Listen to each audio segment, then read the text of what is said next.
রাজশাহীতে অতিরিক্ত মূল্যে আলুর বীজ ও সার কিনে চাষ করছেন কৃষকরা। দ্বিগুণ বেড়েছে বর্গা ও শ্রমিক খরচ।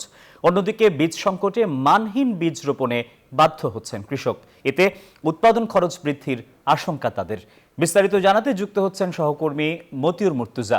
মতিউর, মানহীন বীজ রোপণে ক্ষতির আশঙ্কা সম্পর্কে জানাবেন, কৃষকরা কি বলছেন?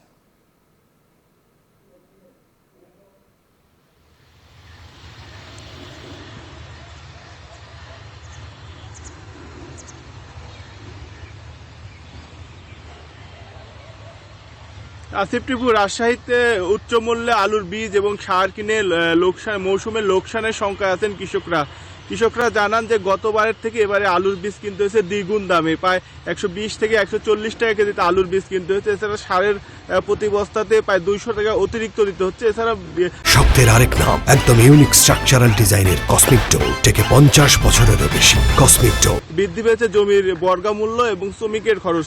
সব মিলে মৌসুমে যখন আলু উঠবে তখন কিন্তু দাম অনেক কম থাকে, সেই কারণে লোকসানের শঙ্কায় আছেন। আর আমরা কৃষি বিভাগের সাথে কথা বলেছি, তারা জানিয়েছেন যে এবছর আলু উৎপাদন কেজি প্রতি প্রায় 9 থেকে 10 টাকা পর্যন্ত বাড়তে পারে উৎপাদন খরচ।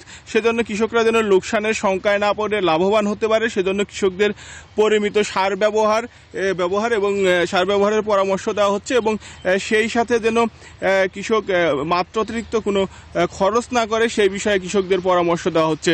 আর আমরা বিশেষজ্ঞদের সাথে কথা বলেছি, কৃষি বিশেষজ্ঞরা বলছেন যে আলুর উচ্চ কৃষকের লোকসান কমাতে মৌসুমে যখন আলু উঠবে তখন যেন আমদানি কমানো হয়, সেই সাথে ন্যায্য মূল্যে কৃষককে সার এবং বীজ যেন সরবরাহ করা, সেই বিষয়টিকে সংশ্লিষ্টদের নিশ্চিত করতে হবে, তাহলে কৃষক বছর শেষে লোকসানের সম্মুখীন হবে না।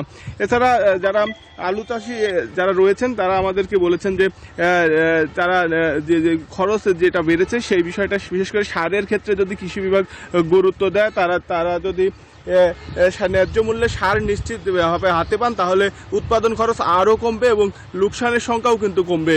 এই ছিল রাজশাহী থেকে সর্বশেষ। মুর্তুজা, আপনাকে ধন্যবাদ।